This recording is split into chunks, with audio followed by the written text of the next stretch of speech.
we get to see the extra tricks they have up their sleeves to say, all right, now we've taken these picks, we've banned this, what do you got, Secret? And they're like, oh, we've actually got like 5 more prepared, just so you guys know. We'll just pick any hero we want. We'll just go ahead and steamroll through the game.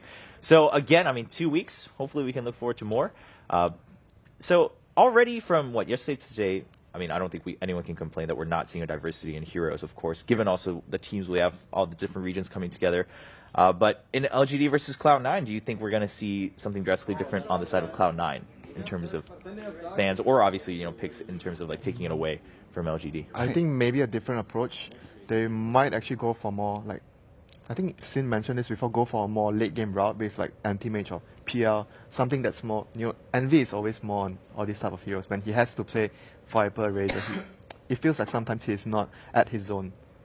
Yeah. So game 1, you were mentioning this, and anti-mage was banned, but there were, of course, other options open. PL was. Yeah, I believe anti-mage was the only late game. I mean, the laning phase wasn't set up for something like that. They'd have to. Yeah, it's like the whole draft wasn't set up. The reason they didn't pick it was because they didn't have a plan that they wanted to go for something like this. I'm just saying maybe the overall plan could be switched towards. Is the problem the Undying? Is he too one-dimensional with I mean, they could have. They could have won the game. Well, right, yeah, but in terms of the draft here, like, do you lock yourself in too much? Obviously, again, we're talking because they lost, right? If they had won, we wouldn't have this discussion. It'd be like, all right, they knew what they were doing. They got the Undying. They pushed with it. They won the game early. I think when you're playing against a team of this caliber like LGD, I personally I wouldn't call Undying a first phase pick. I think it gives a lot of information when you pick that immediately. The enemy, obviously, you saw LGD immediately started planning for how are we going to defend against this 5-man, and they picked a lineup that was really tailored to do it. They ultimately almost still lost the game, right? But they at least they knew what they wanted to do, and perhaps delaying Undying into a second phase pick and just starting with a different, more flexible opener that it's not one-dimensional, and then ultimately if you see, oh, now we actually have a great opening to pull Undying in here, then maybe you could do that, because I think Cloud9 is a really solid team at playing against Undying too. I don't think they have to be nervous of giving it away in the first phase to a team like LGD. Okay, so maybe just shifting the priority a little bit, not necessarily having to really change the direction overall. Sounds like a good plan. It looks like all players are ready. We can see them all getting comfortable again. Cloud9 does seem like they had a nice little break to gather themselves, get back into game 2. Of course, best of 2 system, so it is a point system. So if you tie, I mean, that's pretty good. Not only do you get a point, but that's also, you got to start thinking eventually you're denying points from the other teams, right? So you're denying LGD 2 extra points if they get that 2-0 versus a 1-1 score. It really makes me happy to see Pazarel as the coach of Cloud9. He's a really great guy. Goes back very long. I guess you remember that from back when you played the Elder Gods, the very early competitive Dota 1 when tournaments were playing for $200 or the Elder Gods. The Romanian. He was actually one of the first international teams that I played. Yeah, and he was, I think, at one point, TEG was actually the best team in the world. Yeah. The Romanian squad with him as, I believe he was the captain of the team back then. Or he was at least one of them. Right. And he's doing a lot of Romanian coverage work, behind-the-scenes stuff, and I guess Bone7 recommended him as a coach. Right. Obviously, they're good friends, so...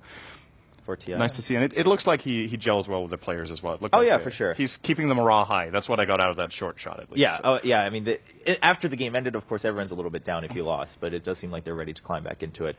So hopefully, if you're a Cloud9 fan, there's something to look forward to.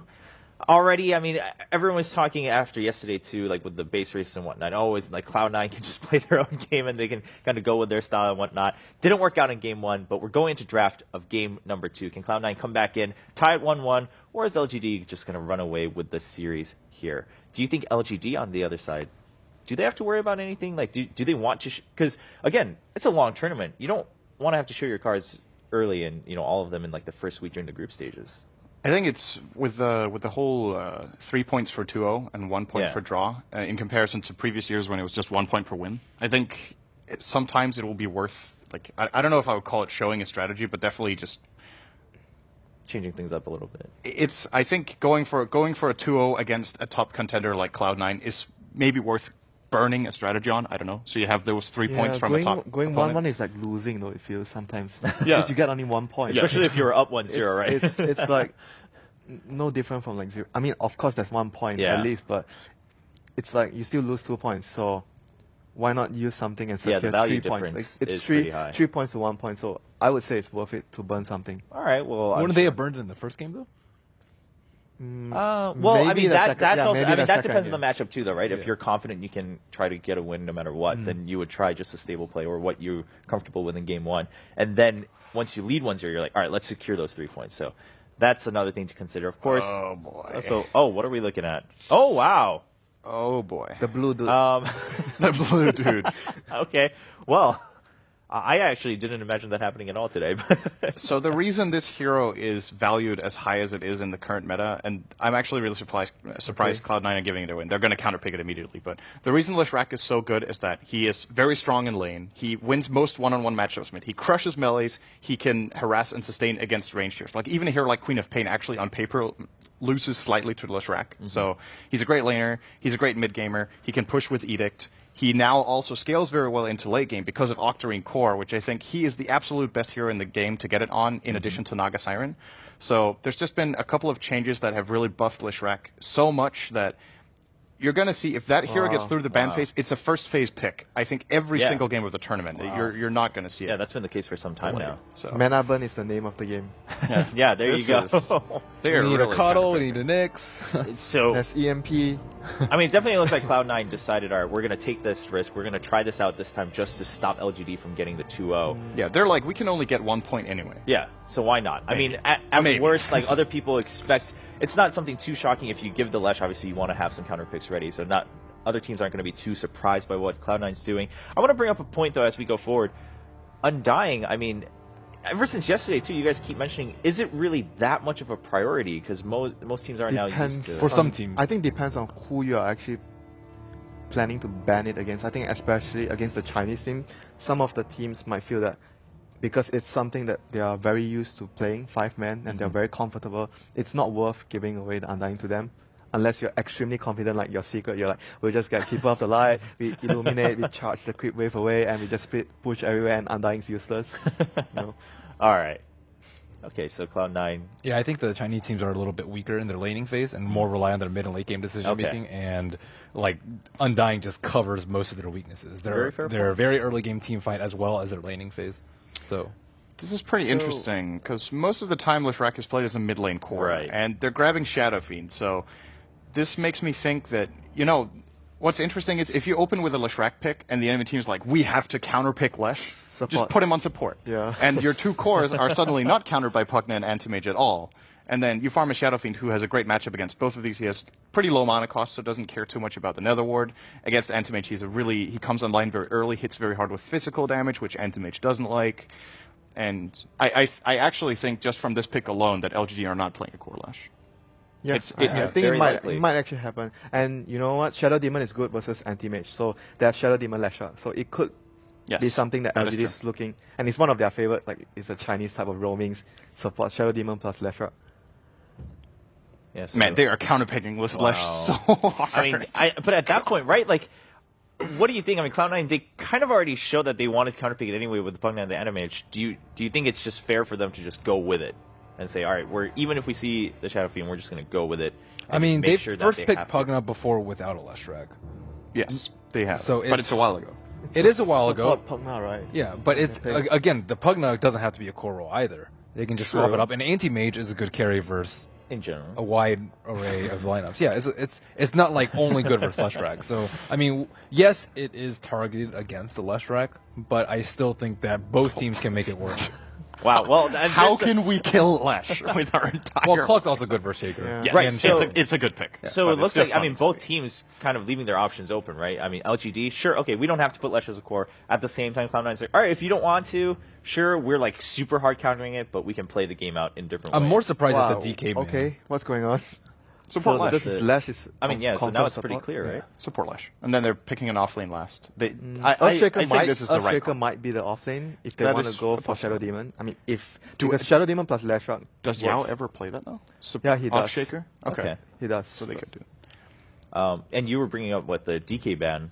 I mean, kind of what stands behind that for Cloud9. Oh, I was you wondering were, why okay. the DK ban, because they could have put Shadow Fiend mid and Leshrac mid. Shadow Fiend in the side lane is not terribly strong, and you want to be able to have strong lanes so you can limit Anti-Mage's farm. I think what's even more surprising is that Quap has been completely ignored, and Cloud9 has stolen Lina from LGD. Yeah. That So is like true. a lot That of is priorities true. have just Good point. completely changed. That in is this game. true. Yeah. I mean, yeah, we've seen a big swap here. I mean, mainly, of course, we're seeing it due to the left. Xiao 8 Ranger, is but- really good on Lina, though. I think it's actually really smart to pick that over the Queen of Pain in this particular game because fitting in Queen of Pain and Shadow Fiend and Lashrak is not going to be terribly easy. in Seems lanes. like Cloud9 thinks that the Lash is still a core. They're taking out the IO. Or they're expecting it to be a core shaker. And then they Yeah, want to yeah. remove Wisp Gyro. Yeah, As well. Okay. So Cloud9 still technically needs, if you consider Pugna as support and Lina as a core, so they still need another support. Right. It could also be support Pugna Lina, and then they Okay. can still get the Quap Ben was Yeah, talking about. I that's actually true, think that would that's be a true. pretty nice choice here. Because they need... The clock is going to set the force the fight to start with hookshot, and then they can plant down the Nether Ward. And then if Quap can take all the enemy heroes down to say half or a third health maybe, And with the a bit of mana luck, Void the will- Nether Ward can actually put so much pressure on them. And that they Mana can't Void will cast kill their spells. stuff as well. So Yeah. Okay. It will make Cloud9's draft pretty one-dimensional. Right. though. I was just about to mention that. Like, doesn't that kind of lock them into just hoping for that to happen? Yeah. Like, that's what their one dream. But I'm still slightly worried that almost no matter what they pick right now, they kind of have to play, Anti-Mage gets space, and then the other 4 heroes need to be able... you're looking at LGD's lineup and you're imagining what 4 heroes can actually fight those 4 heroes right now from Cloud9's side. I still think they have really strong lanes. I definitely don't think it's one-dimensional. Like, Anti-Mage is a pretty good matchup versus Shaker. Lina has a good matchup versus almost everyone in mid. Clockwork's really strong at... Oh yeah, lanes. for the lanes themselves, sure. Yeah, but but- if you look at the overall game plan, it's the options this lineup of Cloud9 I mean, has. LGD also doesn't have really good catch. They can just, apply pressure on multiple points on the map with Pugna and Anti-Mage with a threat of Clockwork always hookshotting Well, so Winter, That is what do you possible. think? Do you think then that's something LGD should consider?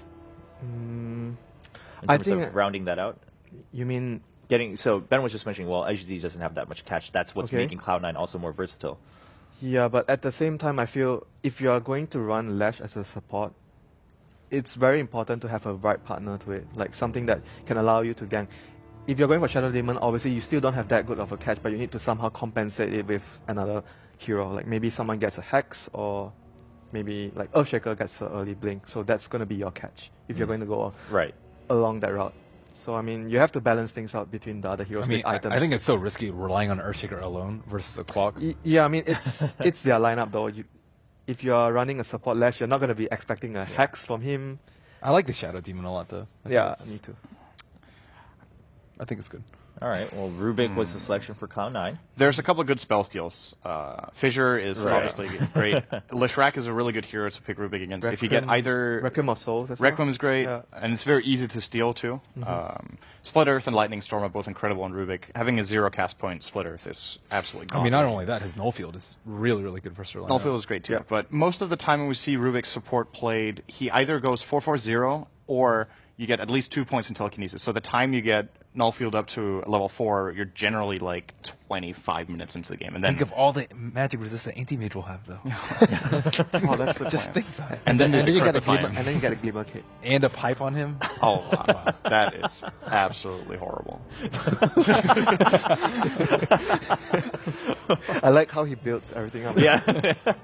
I think so. LGD will okay. Okay, All right, Bane. that was not what I was thinking. But that's still a good partner with Yeah.